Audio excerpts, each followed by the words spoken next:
Buenas tardes con todos. Agradezco la presentación y asimismo la invitación especial que me hiciera llegar la red de organizaciones académicas de gestión y políticas públicas para este segundo congreso que vienen realizando en esta ocasión en la Universidad Nacional Mayor de San Marcos. Bueno, además está decir que es realmente un privilegio estar con ustedes esta tarde y poder compartir un poco de la experiencia en estos temas que creo que es de vital importancia, tanto para los estudiantes, los profesionales y todas las personas interesadas en estos temas. Que si bien es cierto, en un congreso de gestión y políticas públicas, de repente para algunos, al tocar un tema de ingeniería, pueden quizá preguntarse cuál es la correlación que existe, ¿no? Pero aquellos que se están orientando en lo que es la gestión pública o el sector público, en la generación de políticas públicas, es muy importante ya que abarca uno de los sectores que en sí el Estado o el gobierno trata para atender las problemáticas de la ciudadanía, las problemáticas del país y asimismo para generar desarrollo con nuevos conceptos, con nuevas ideas, con ingeniería en estos casos, como lo dije en el preámbulo, para generar el desarrollo del país. Bien, en esta ocasión, en lo que respecta a infraestructura nacional, dentro de la mesa temática que me propusieron, que es la gestión de desastres, rehabilitación y construcción, quise abordar este tema, que para mí es muy importante, en lo que respecta a acciones de prevención ante un sismo de gran magnitud. Ustedes sabrán seguramente que el Perú se encuentra dentro del cinturón de fuego. No sé si alguno de ustedes sabe o no sabe qué es el cinturón de fuego. Si alguien no sabe, levanta la mano y lo explicamos. Entonces todos lo saben, entiendo que todos lo saben. Bien. En cualquier momento, si ustedes gustan, me pueden interrumpir. Sí. Bien. Brevemente, el cinturón de fuego, como se le conoce, en este caso que abarca una parte del Pacífico, donde se encuentra el Perú, es una cadena de montañas y de placas tectónicas que por su movimiento natural generan algunos fenómenos naturales, como son en este caso los sismos o los terremotos. Y el Perú se encuentra dentro de esa cadena de placas y de esa cadena montañosas volcánicas que por su propia acción natural producen movimientos telúricos, ¿no?, en el terreno del suelo. Eso genera que constantemente estos sean fenómenos recurrentes a nivel nacional. En algunas zonas con mayor magnitud, de manera más seguida, pero digamos que es algo recurrente. Sin embargo, ustedes habrán visto que cada vez que ocurre un desastre, ya sea por consecuencia de un terremoto o con el fenómeno del Niño, con este clima anómalo que tenemos ahora este año en especial, normalmente las acciones que toma el gobierno son más acciones reactivas que preventivas. ¿Qué queremos decir con esto? Que una vez que ya ocurrió el desastre, recién ahí tomamos acción. Y básicamente todos los años recurrimos a una suerte de asistencialismo más que tomar medidas de prevención para mitigar los riesgos. ¿Por qué? Porque los terremotos, el fenómeno del Niño, los tsunamis y cualquiera de estos desastres son peligros naturales que nosotros no vamos a poder evitar. En mi caso, en mi experiencia como ingeniero civil y profesionales de otras ramas, es necesario romper algunos mitos. Cada uno de ustedes vive en un edificio o en una vivienda o en un departamento y digamos seguramente han sido bien construidos, pero algunas personas creen que las viviendas o las edificaciones se construyen para que no se derrumben, para que no se caigan, hablando coloquialmente. Pero las viviendas no se construyen para que no se derrumben. Las viviendas se construyen para que nos den el tiempo necesario para nosotros, ante un peligro natural como un terremoto, poder evacuar. Eso es muy importante. Las personas que no ha sido construido por ingeniero, con norma sísmica, con una licencia de obra, una construcción formal, y me mi casa no se va a derrumbar. Eso es mentira. Sí se va a derrumbar al sismo de 8 grados. Pero la idea de que tener una edificación bien construida y sujetada por norma técnica es que nos dé los segundos suficientes para nosotros poder evacuar ante la ocurrencia, en este caso, de un sismo. Bien, obviamente esto se sustenta en el marco normativo, la gestión de desastres y la prevención de riesgos. Hay una serie de normas que con el tiempo se van actualizando y modificando, pero todo parte de una política nacional del gobierno, y en este caso del Sistema Nacional de Gestión de Riesgos de Desastres, más conocido como el SINAGER. Y de ahí se desprenden instituciones seguramente más conocidas por ustedes como INDECI, el CENEPRED, el IGP, ¿no? El Instituto Geofísico, que se encarga de estudiar la acción sismológica y volcánica, ¿no? Justamente para tomar acciones preventivas, también correctivas, reactivas ante la ocurrencia de fenómenos como estos. Y bueno, quiero destacar en especial, ¿no?, la ley que crea el SINAGER y en su artículo primero, que nos dice identificación de los peligros, el análisis de las vulnerabilidades y el establecimiento de los niveles de riesgo para la toma de decisiones. Esto es muy importante, porque todo lo que vamos a mencionar ahora, y seguramente con los profesionales que han abordado otros temas y que me han antecedido en la palabra, todo al final sirve ¿para qué? Para que nosotros podamos tomar las decisiones más correctas en nuestro caso.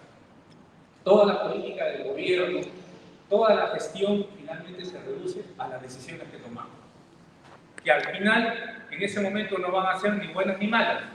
Eso lo vamos a saber una vez que nosotros implementemos esas políticas.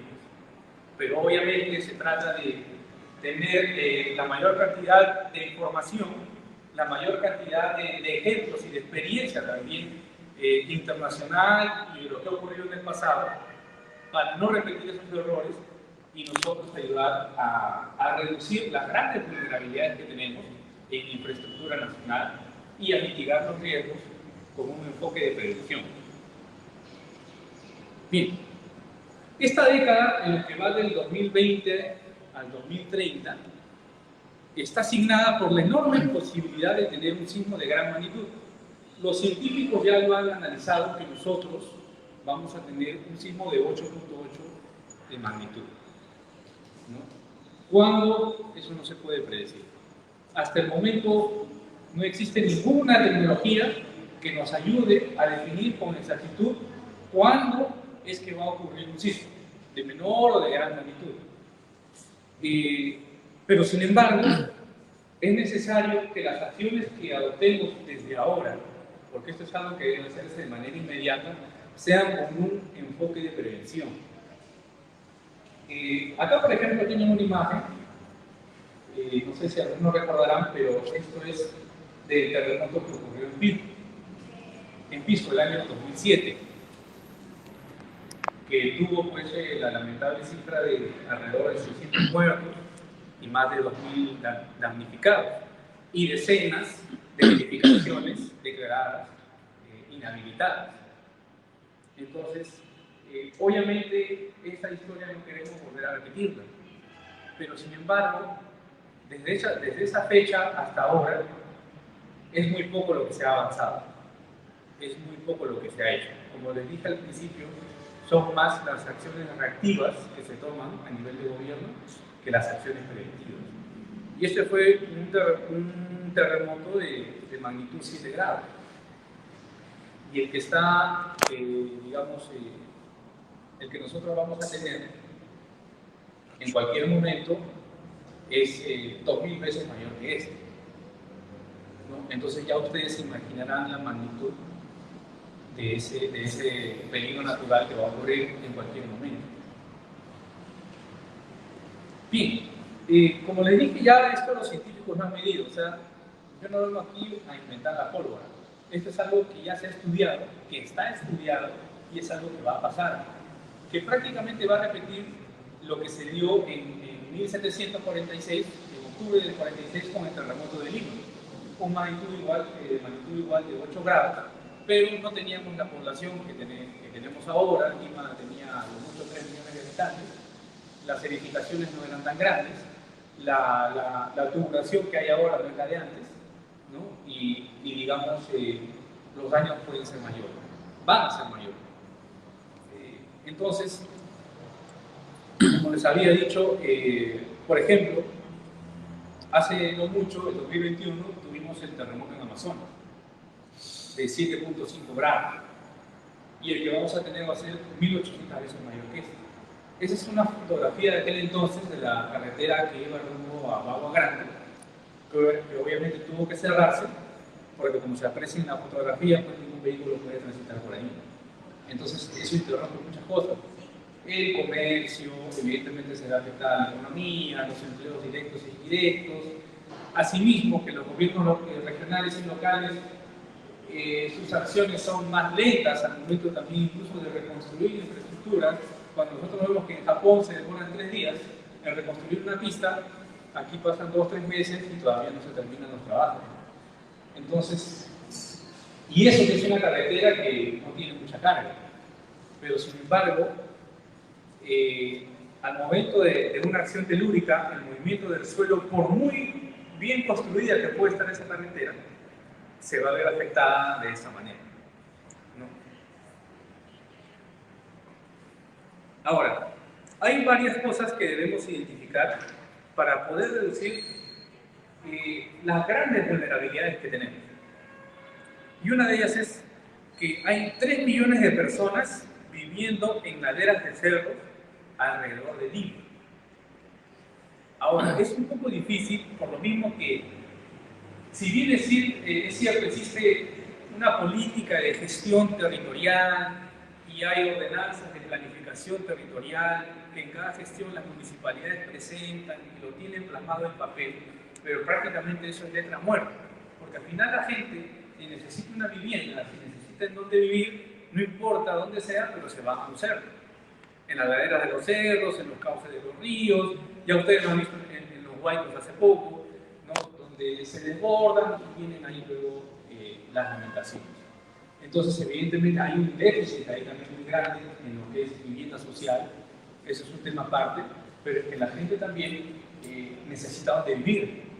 Y es necesario también ayudar a gestionar el territorio, ayudar al acceso a las viviendas a las personas, y obviamente que sean viviendas seguras, pero son varios los déficits que tenemos en materia de gestión de desastres. Esto lo convierte en una vulnerabilidad. ¿Por qué? Porque yo, ¿cómo le puedo decir a la gente? Bueno, y ustedes verán que el INDECI, Defensa Civil, cada año hace sus campañas de prevención. Dicen tu mochila de emergencia, miden el tiempo, incluso en las instituciones. Hace poco hemos tenido un simulacro nacional de sismo, cuánto se demora en evacuar una edificación, dicen cuál debe ser el triángulo de vida, todas esas cosas que hay año tras año, y son cientos. Pero el tema está en cuánto lo aplican. ¿Sirve para concientizar a la gente? Sí, de alguna manera. Pero las campañas, si no vienen acompañadas de acciones concretas, no surten ningún efecto. ¿Por qué? En este pabellón, que ha sido, por lo que veo, bien construido, por ingenieros, con su licencia de obra, bajo una norma técnica, una norma sísmica, así ha tenido un buen proceso constructivo. Si ocurre un sismo, seguramente es más seguro quedarnos aquí que bajar los 5 pisos. ¿Por qué? Porque seguramente va a resistir. Pero si una persona vive en la ladera de un cerro, yo no le puedo decir, o cómo le puedo decir que identifique, como dice esa S de ahí, zona segura en caso de sismo. Si esa persona vive en una ladera de un cerro, ¿qué punto seguro de esa casa le puedo decir que acuda en caso de un sismo de 8 grados? Ninguno. Porque es una vivienda informal. Es una vivienda que no ha sido construida con la supervisión de un ingeniero. Es una vivienda de la cual yo dudo que se haya seguido un buen proceso constructivo, de que no existe una buena cimentación. Entonces, yo tengo que hacerle entender a las personas que si ellos permanecen ahí en el caso de un terremoto, lamentablemente van a fallecer. De repente no tienen quizás los recursos para poder irse a vivir a otro lado. Pero ahí vienen las acciones de ingeniería y la gestión del gobierno en materia de prevención, o como un enfoque de prevención, para evitar que esa realidad existente no concluya en la pérdida de vidas humanas. Entonces, tenemos 70% de las construcciones que son totalmente informales. ¿Qué quiere decir esto? Cuando hablamos de viviendas informales o de viviendas autoconstruidas, que también se usa ese término, que de repente más barato me sale construirlo con un maestro de obra que contratar a un ingeniero, o por el lugar donde me encuentre, de repente nunca gestioné una licencia de obra. Entonces, no tengo la supervisión de un profesional que me garantice seguir un correcto proceso constructivo, siguiendo unos planes bien diseñados. No tengo una licencia de obra, es decir, no ha pasado por una revisión municipal que verifique la correcta, el diseño de las instalaciones de esa edificación. No sé si se ha seguido una normativa sísmica para que esa vivienda resista una cantidad de segundos necesarios que me permita evacuar. Entonces, es una vulnerabilidad muy grande y es 70%, o sea que no es poco, lo que representa o lo que puede representar en la pérdida de vidas humanas ante la ocurrencia de un sismo de gran magnitud. Tenemos lugares emblemáticos que concentran mucha población y son de alto riesgo, como la Costa Verde.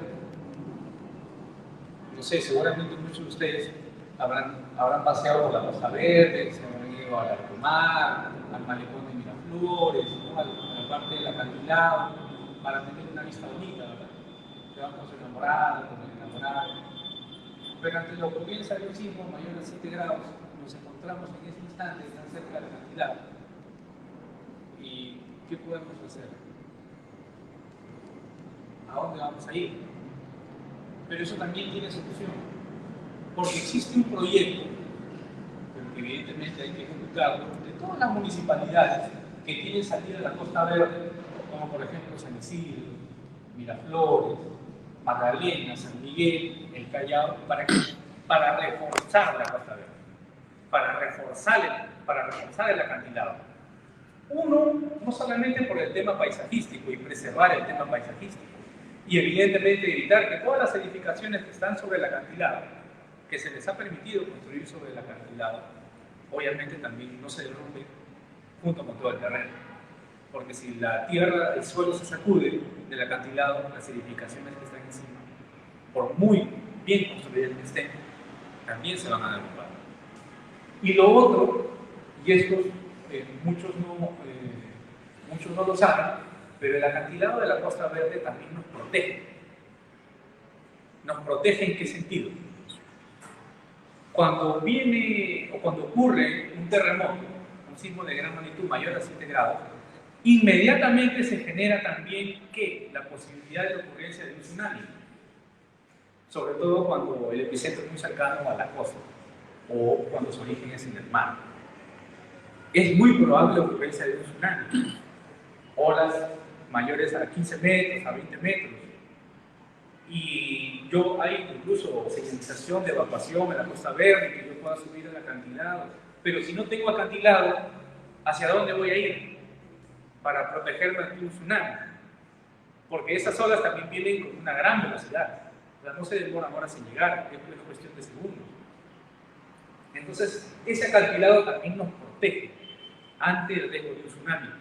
Pero si ese acantilado no se refuerza, puede golpear la primera ola y puede, ante una acción de segregación del terreno, debilitarlo y ante un segundo impacto, también hacer que colapse.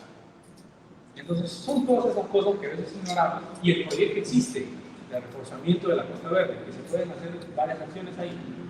El tema está en la Municipalidad de Lima, que los municipios también se toman las pilas y que se declare de interés nacional también en el gobierno central. Y ahí entra la gestión pública. Ahí entra la generación de políticas públicas. El proyecto está a nivel de ingeniería.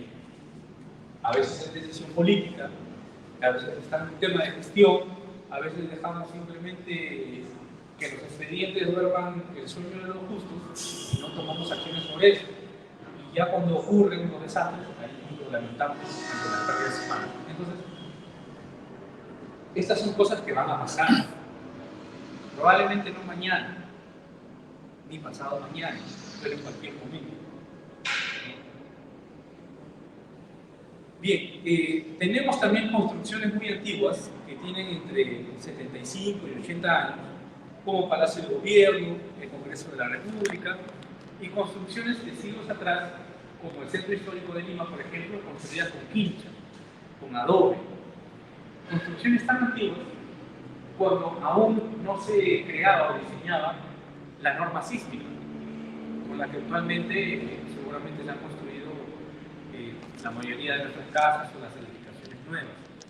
Es decir, son edificaciones que es necesario hacer un análisis estructural para ver cuál es su nivel de vulnerabilidad, para reforzar sus estructuras y evidentemente, dependiendo de la magnitud de un sismo, evitar su colapso y en otros casos hacer que nos permitan, como lo he mencionado al inicio y es importante seguir repitiéndolo, que nos permitan poder evacuar ante un sismo, evidentemente que por más bien construida que esté, por muy norma sísmica que sea utilizada, ante un sismo mayor de 8 grados, evidentemente cualquier edificación va a evacuar.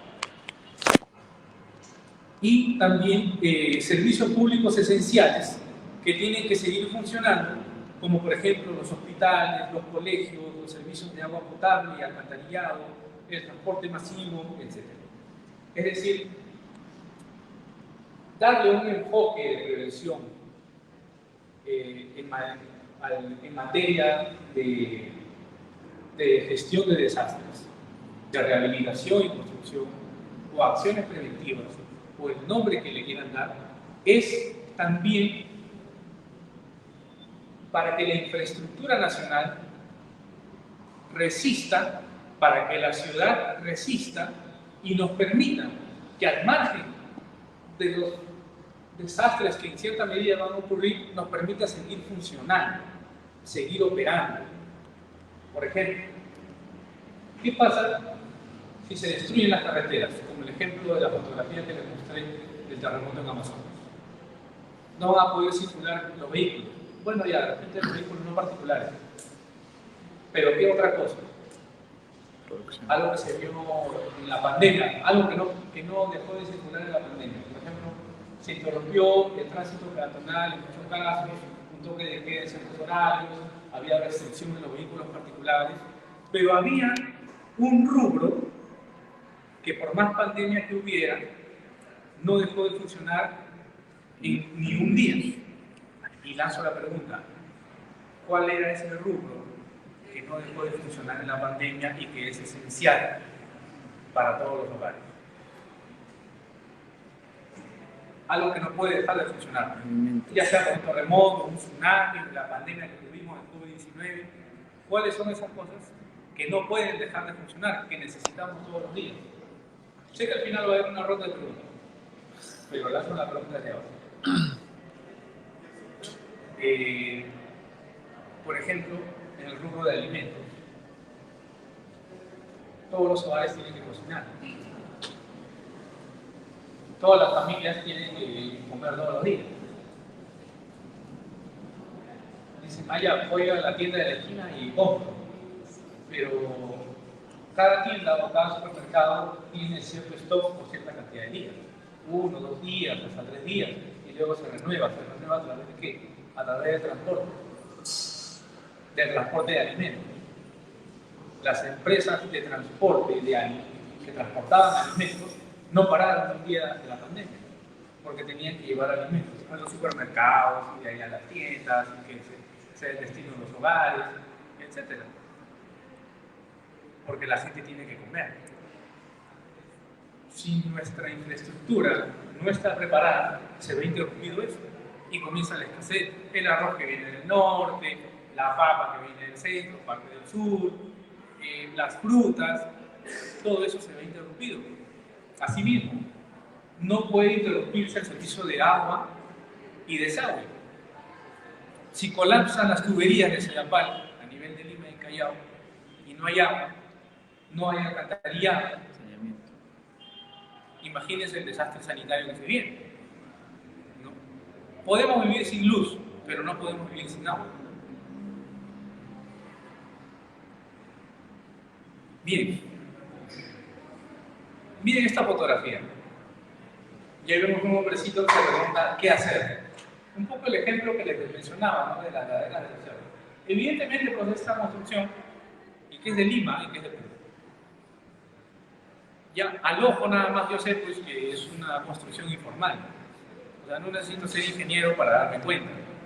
Entonces, es una vivienda insegura. O sea, no solo no va a resistir un sismo de 8 grados, sino no va a resistir un sismo de 7, qué sé yo.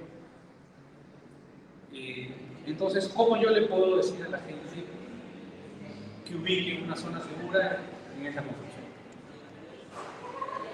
A nivel del gobierno, ya sea central, regional o local, tengo que tomar acciones para evitar que la gente que viva ahí fallezca. Y eso es una realidad. Y no solo de uno, sino de cientos y de miles. Y que cada vez, ante el déficit de viviendas que tenemos, esta realidad es constante, a nivel de Lima y a nivel nacional. Miren, el ejemplo que yo les he dado. Toda construcción ante un sismo de gran magnitud y en realidad mayor a 8 grados, evidentemente va a colapsar, por muy bien construida que esté. Pero desde que inicia el sismo, más o menos pasan entre 12 a 14 segundos hasta que agarra su pico máximo de magnitud y llega a un punto de vibración incluso que a veces hasta nos es difícil desplazar. Más los 8 o 10 segundos que una vivienda bien construida nos pueda brindar antes de colapsar. Y si yo vivo en un primer o segundo piso, esos 20 o 25 segundos es suficiente para que yo pueda evacuar y, hablando coloquialmente, pueda ganar la calle, salir de esa vivienda y evitar perder la vida. Pero eso no es suficiente con las campañas que realiza Defensa Civil cada cierto tiempo, porque como les dije, ayuda a concientizar, pero si esa campaña no viene acompañada de acciones concretas, simplemente no va a surtir ningún efecto. Entonces, hay varias cosas que yo propongo a materia de un plan de acción ante un sismo de gran magnitud para de alguna manera ayudar a mitigar estos riesgos. Uno, apoyar a los científicos del IGP, es decir, del Instituto Geofísico del Perú, con la instalación del sistema de alerta temprana. Esto consiste en la instalación de 106 sensores a raíz de todo Lima. Incluso se hizo una prueba. Hace un tiempo atrás, ustedes recordarán que de un momento a otro comenzó a llegarnos una alerta en los celulares. ¿No? De la nada comenzaron a sonar. Y no podíamos detenerlo y comenzaba a sonar en la mañana. Y luego descubrimos que era una prueba que estaba realizando el Ministerio de Transportes de un sistema de alerta para avisarnos segundos antes de la ocurrencia de un terremoto o de un fenómeno natural. ¿Para qué? Para que en cualquier momento o cualquier lugar en que nosotros nos ubiquemos nos permita salir de ahí, nos permita evacuar para evitar justamente perder la vida. Bueno, ese era un ensayo, porque lo cierto es que ese sistema de alerta temprana ya se han instalado los 106 sensores, pero ¿saben qué falta? Faltan instalar las sirenas.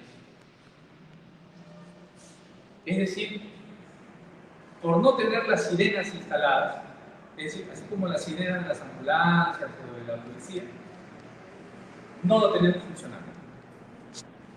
Entonces, no hay derecho a que en cualquier momento la gente esté sometida a este gran riesgo simplemente porque a raíz de esto ya es un tema legal que ya en otro momento contaré, el contratista encargado de instalar estas sirenas, que por un cumplimiento del contrato no ha terminado de instalar.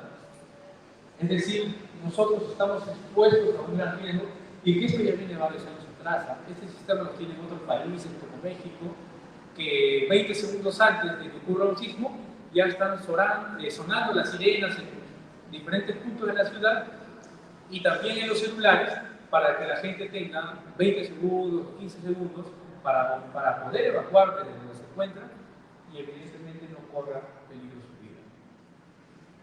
Entonces, esto es algo en lo que debemos darle, donde debemos meter mucho realmente, para tenerlo ya instalado y funcionando. Y esto es de gran ayuda. Bien, como les decía, número 2, enseñar a la población a salvar la vida. Y acá viene una acción del gobierno. Por ejemplo, no sé si aquí habrán estudiantes de ingeniería, específicamente estudiantes de ingeniería civil. Miren, esto es algo que no cuesta prácticamente nada. Si se quieren ahorrar recursos, los estudiantes de 10º ciclo o los que ya son bachilleres, que prácticamente son ya ingenieros civiles, porque luego viene simplemente sustentar una tesis, y una tesis de pregrado, no es tan complicada como una tesis de posgrado, pero que básicamente es su experiencia a raíz de práctica profesional o experiencia laboral, o lo que ha aprendido a todo lo largo de sus carreras, pero prácticamente ya un estudiante de 10º ciclo o que ya es egresado, ya es un ingeniero y que puede ayudar a través de las instituciones como el INDECI, el CENEPRED, el IGP, el Colegio de Ingenieros, a realizar visitas a todos los hogares, que sean los estudiantes del 10º ciclo, los egresados, los bachilleres, con el apoyo de las instituciones, que visiten a la gente casa por casa, y eso no cuesta mucho, y que le digan simplemente: señor, señora, ante la ocurrencia de un terremoto, si usted permanece en esta vivienda informal o insegura, o por muy bien construida que esté, ante un sismo de gran magnitud, si usted permanece aquí, lamentablemente va a fallecer. Y explicarle en la realidad, en el llano, en el campo, qué es lo que va a ocurrir. Decirle claramente que va a perder la vida, porque el mensaje del INDECI, que viene año tras año, que la mochila de emergencia, que el triángulo de vida, está bien para concientizar, pero a la hora de la hora quizás eso realmente no es una acción concreta. Por eso le decía, las campañas que no vienen acompañadas de acción no sirven de nada. A la gente hay que ir y cara a cara decirle lo que va a pasar y decirle: si usted permanece en esta vivienda, lamentablemente va a fallecer. Y hay que explicarle qué es lo que tiene que hacer ante la ocurrencia de un sismo. Solamente así vamos a poder salvar la vida. La revisión y reforzamiento de la capacidad resistente de las estructuras de servicios básicos. Lo que les mencionaba, la ciudad tiene que saber soportar ante la ocurrencia de un sismo o de otro fenómeno, para que nosotros podamos seguir funcionando. Las vías terrestres, el servicio de agua y alcantarillado, los hospitales, los colegios. Ojo, de acuerdo al Reglamento Nacional de Edificación de los hospitales y los colegios, son consideradas infraestructuras esenciales que no pueden dejar de funcionar, porque evidentemente, por ejemplo, los hospitales, ¿qué tenemos ahí? No solamente gente que va a atenderse para cualquier dolencia, también tenemos ahí personas que están constantemente o permanentemente, días o meses, que están en una recuperación o que están en cuidados intensivos, personas que están hospitalizadas, que son cientos de miles, y si colapsan, una persona que está digamos, enferma en una cama, no va a poder evacuar de su hospital. ¿Cómo podemos decirle que va a ir a una zona segura, a alguien que está en cuidados intensivos? Es por eso que es una edificación esencial que no puede dejar de operar y que tiene que resistir ante un sismo de gran magnitud. Es por eso que son edificaciones que son construidas especialmente ahora con otra tecnología, con otros sistemas, como por ejemplo los aisladores sísmicos, que normalmente no lo tiene una vivienda común y corriente, pero ese tipo de edificaciones lo deben tener. ¿Por qué? Porque tenemos gente ahí que no va a poder evacuarse, lamentablemente, y que va a fallecer, que va a tener que quedarse ahí, pero son edificaciones que tienen que resistir. Y así mismo los colegios. ¿Los colegios por qué?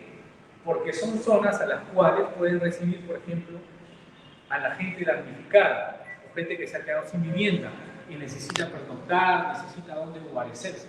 Entonces son infraestructuras esenciales básicas que no pueden dejar de operar. Asimismo, el agua, el alcantarillado, como mencionaba, no podemos quedarnos sin agua, porque sin luz sí podemos vivir, pero sin agua no. La revisión estructural de todas las edificaciones públicas y privadas. Esto es importante, hacer un análisis estructural de toda la infraestructura nacional para ver cuáles son sus vulnerabilidades, si son necesarias reforzarlas, si tienen fisuras, si tienen algún daño en sus columnas, en sus vigas, si es una edificación muy antigua, para que pueda resistir, y lo que es privado tendrá que ser asumido por las empresas privadas, por el sector privado, y lo que es público tendrá que ser el Estado quien asuma y refuerce la infraestructura pública. Y una partida presupuestal especial. Esto es importante. Hay una ley, y acá hay estudiantes de Derecho, hay una ley que todos los años he sabido que tiene un inicio y un final, y que es una ley que solo dura un año.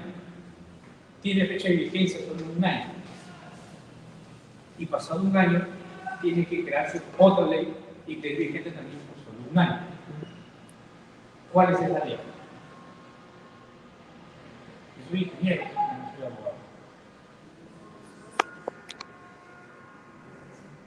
Dilo, sin miedo. Así es, del presupuesto general de la República. Cada año hay una comisión especial en el Congreso, en el Poder Legislativo, que se conforma para analizar todas las partidas presupuestales de todos los sectores del gobierno y que se apruebe el presupuesto general de la República, que tiene diferentes partidas para atender lo que es salud, educación, la gestión de riesgos de desastres, agua y alcantarillado, etc. Hay una partida en lo que se respecta a la gestión de riesgos de desastres, pero que está más orientado a lo que es, por ejemplo, el fenómeno del NICS, que representa casi el 1% del presupuesto general de la República. Pero como está orientado más a ese tipo de fenómenos y no a la prevención del riesgo de desastres en estos casos, en lo que es infraestructura nacional, es necesario crear una partida que yo creo que con unos entre 200 y 300 y 300 millones anuales sería suficiente para poder avanzar en lo que es la gestión del riesgo de desastres en lo que respecta a reforzar la infraestructura nacional, ¿no? Entonces, por eso es necesario crear una partida especial, porque evidentemente se necesita solventar todos estos gastos. Bien, antes de concluir, nuevamente agradecerles por su presencia, agradecerle a los organizadores por permitirme compartir un poco estas experiencias, estas inquietudes, esta preocupación también que creo yo deben hacerlas también suyas, si es que se enfocan en lo que es la generación de políticas públicas, porque es necesario actuar, pero actuar no el próximo año, sino actuar inmediatamente. Hay muchas falencias que tenemos a nivel de gobierno, hay muchas vulnerabilidades como estos casos que les he explicado brevemente, porque el tiempo es limitado, pero que tienen que venir acompañadas no solo de campañas tras campañas de concientización, sino que tienen que venir acompañados de acciones concretas. Porque el fin, miren, ustedes recordarán en la pandemia del COVID-19 que tuvimos prácticamente 2 años de pandemia y que tuvimos un poco más de 200.000 muertos en 2 años, 200.000 muertos en 2 años, de un virus, de una pandemia que evidentemente nadie estaba preparado para eso. Bueno, ante un sismo que ya está estudiado por los científicos que va a ocurrir de 8.8 grados, podemos tener 200.000 muertes también, pero no en 2 años, sino en 2 minutos. Ya ahí no va a haber no va a haber infraestructura que resista, no va a haber hospital que pueda atender 200.000 muertos tan solo en 2 minutos.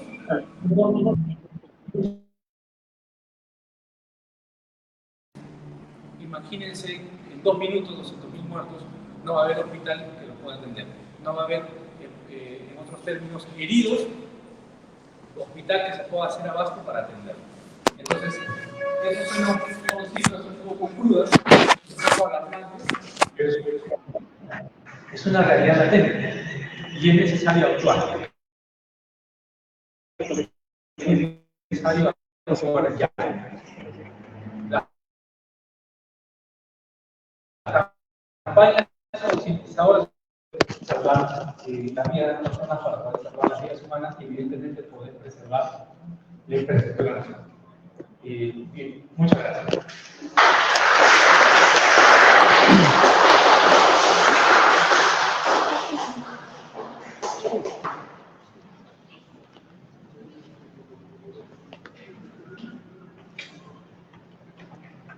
Muchísimas gracias a nuestro ponente. Por favor, lo invitamos aquí a poder sentarse. Tenemos algunas preguntas que nos ha establecido el público que nos está viendo por redes sociales.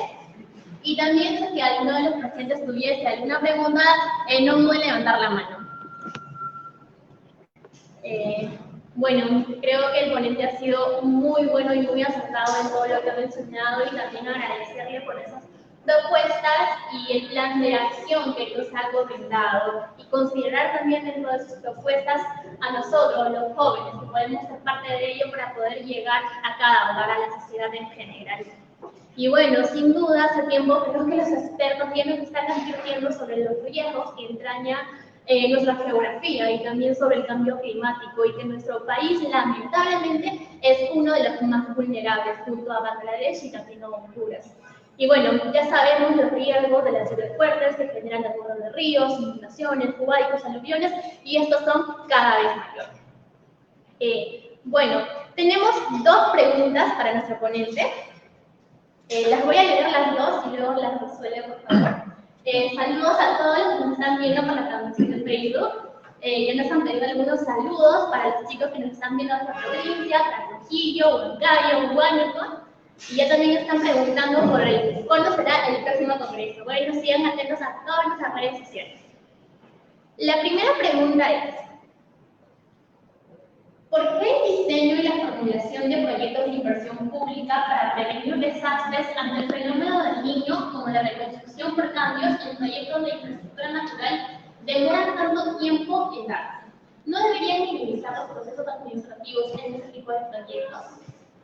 Y la segunda es: la planificación urbana en el Perú es un factor decisivo para evitar desastres de gran escala debido a sismos. ¿Cómo afrontar la falta de planificación urbana frente a posibles desastres y destrucción de bienes inmuebles?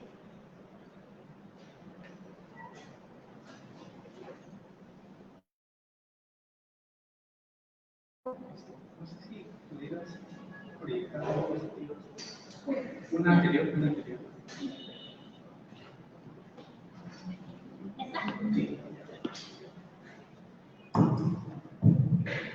Bien, bueno, muchas gracias por las preguntas que han formulado. No sé si una de las preguntas es de alguno de los que está presente o ha sido sí, virtual, estamos transmitiendo. Ya, correcto.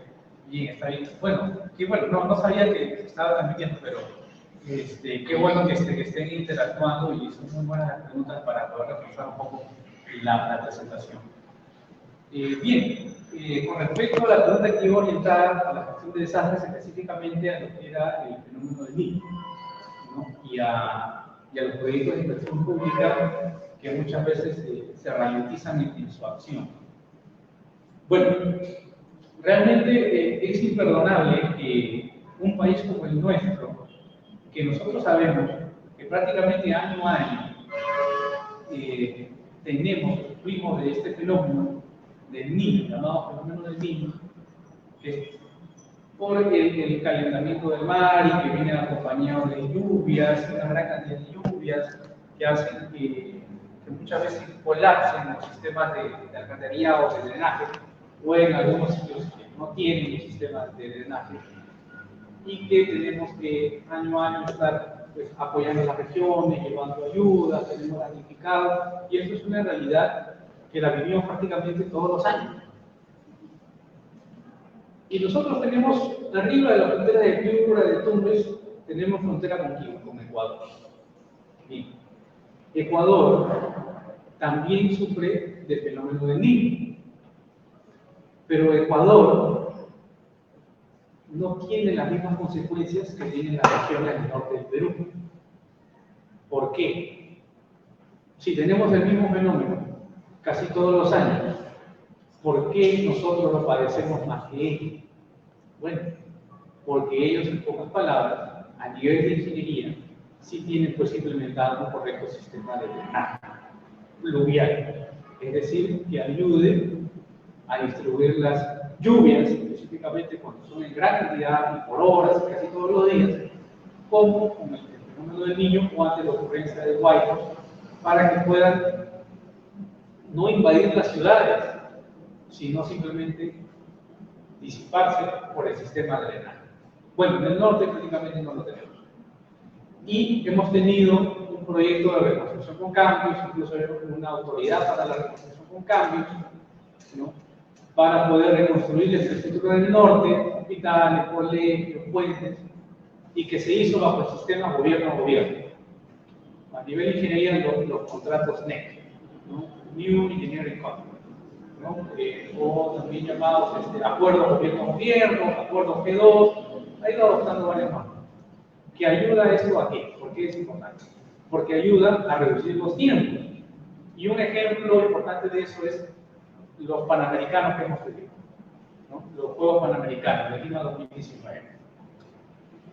Este proyecto, que estuvimos a punto de perderlo, dicho sea de paso porque no se ejecutaban las obras, tuvo que hacerse en tiempo récord y se utilizó el sistema de acuerdo gobierno-gobierno con el Reino Unido para construir la infraestructura deportiva de los Juegos Panamericanos. ¿Esto en qué ayuda? Ojo, tiene una parte positiva, y la parte positiva hay que cogerla y llevarla, orientarla a nuestro Sistema Nacional de Contrataciones, a nuestra Ley de Contrataciones del Estado, y para los que son abogados, deben saber de eso seguramente más que yo. Adoptar lo que es la parte positiva de los acuerdos gobierno-gobierno de estos proyectos y orientarlos a nuestro sistema de contratación pública, a nuestra ley de contrataciones, para ayudar a hacerlo justamente más rápido. Pero ¿por qué estos sistemas son más rápidos y que se han utilizado en la reconstrucción con cambios que construirlo directamente, digamos, por una iniciativa del gobierno, sin la intervención de un gobierno extranjero? Número uno, y parte importante, porque no es supervisado por el órgano supervisor de las contrataciones del Estado, es decir, el OCE. Y al no ser supervisado por el OCE, se saltan varios procesos. Al no ser auditado por este organismo, se salta el proceso de selección, los concursos, varias etapas, y prácticamente las empresas que se seleccionan, coloquialmente hablando, son designadas a dedo para que puedan ejecutar las obras. Y eso ayuda a reducir esta ejecución, y por eso es que los Juegos Panamericanos se pudieron ejecutar prácticamente en un año y salvar la sede del Perú y que podamos tenerlo. Esto se ha venido utilizando en los acuerdos gobierno-gobierno, pero lamentablemente, y ahí vino también un poco, vamos a decir, la viveza de las empresas y de los contratistas, en que no enfocaron la reconstrucción con cambios justamente para lo que era la parte esencial, para el sistema de drenaje y de alcantarillado. Es decir, reconstruimos hospitales, reconstruimos colegios, reconstruimos puentes, pero no teníamos sistema de drenaje.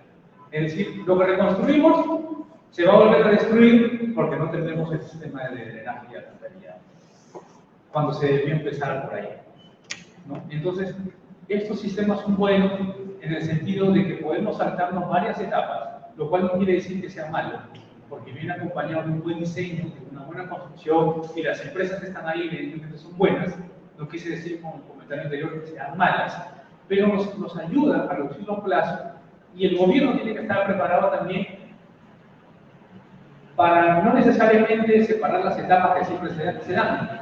de tener unos términos de referencia, tener un expediente técnico, luego contratar la construcción, de la mano de supervisión, liquidar las obras, sino que incluso puedo hacer ambas cosas a la vez, ¿no? Bajo estos sistemas, y orientarlo a la ley de contrataciones del Estado para tener evidentemente un mejor sistema que nos blinde contra la corrupción, que nos ayude a cumplir los plazos, que nos ayude a reducir los costos, que nos ayude a tener las obras, que nos permitan estar preparados, en estos casos, para el fenómeno del Niño, para los terremotos y esta serie de periodos.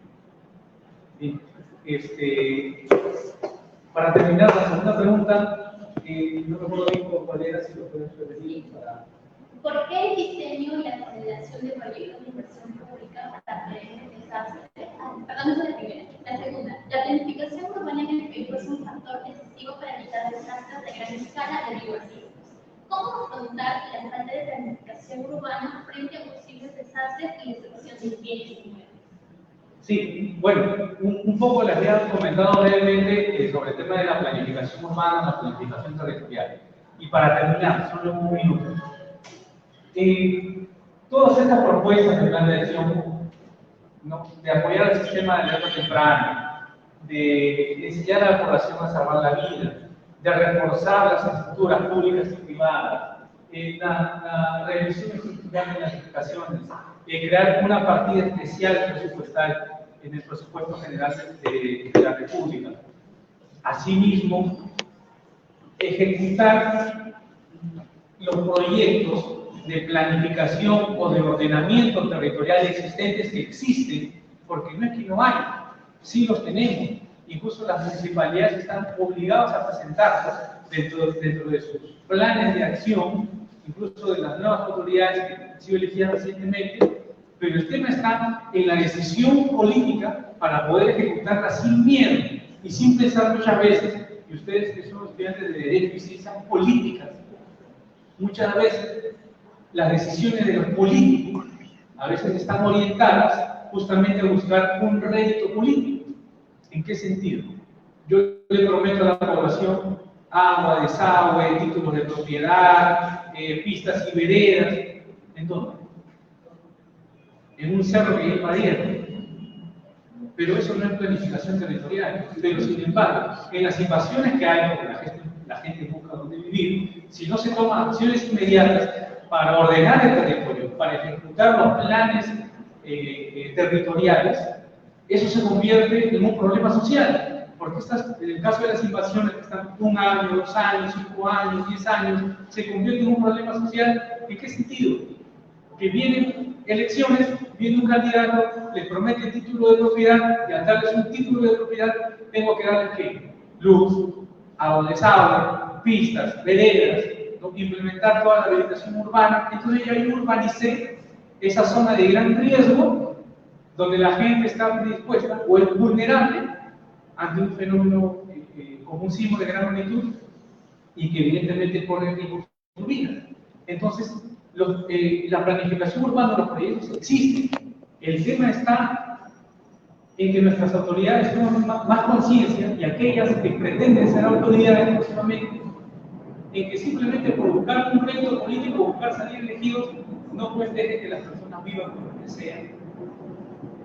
Y no urbanizar zonas que evidentemente son riesgosas, simplemente porque tenemos un déficit de vivienda y bueno, porque son seguramente votantes, ¿no?, que pueden permitirme ser regidor, ser alcalde, ser gobernador regional, pero finalmente, en el corto o mediano plazo, lo que estoy haciendo es poner en riesgo su vida ante la ocurrencia de un fenómeno como un sismo de gran magnitud que pone en riesgo su vida, ¿no? Entonces, para resumir, esto es algo que existe, solo que está en la decisión de las autoridades de poder ejecutarlo y evitar, y en todo caso también prevenir, poner en riesgo la vida de las personas, simplemente yendo fuera de los proyectos de planificación urbana que ya existen. Y bueno, espero con eso poder haber absuelto las 2 preguntas que había. Discúlpenme si me extendí un poco de tiempo, pero espero que esto les haya pues servido, ¿no?, de algo un poco la experiencia que he podido transmitir este día de hoy. Y nuevamente, muchas gracias por estar presentes, muchas gracias por escuchar. Gracias.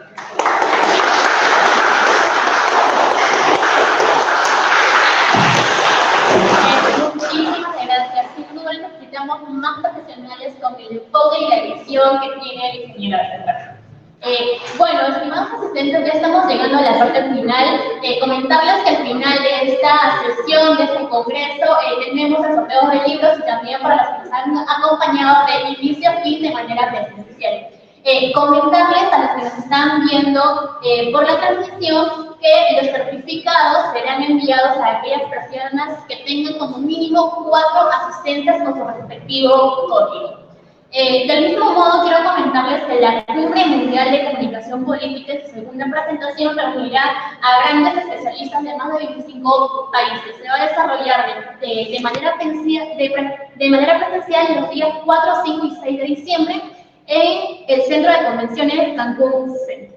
De este modo llegamos a la parte final, sin antes dar las gracias a todos los ponentes y también por los inconvenientes que se ha tenido. Somos profesionales y estudiantes que trabajamos para impartir conocimiento académico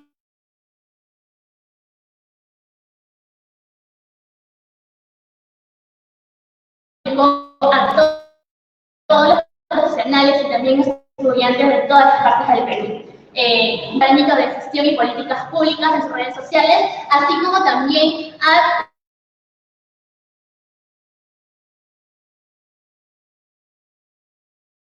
organizaciones académicas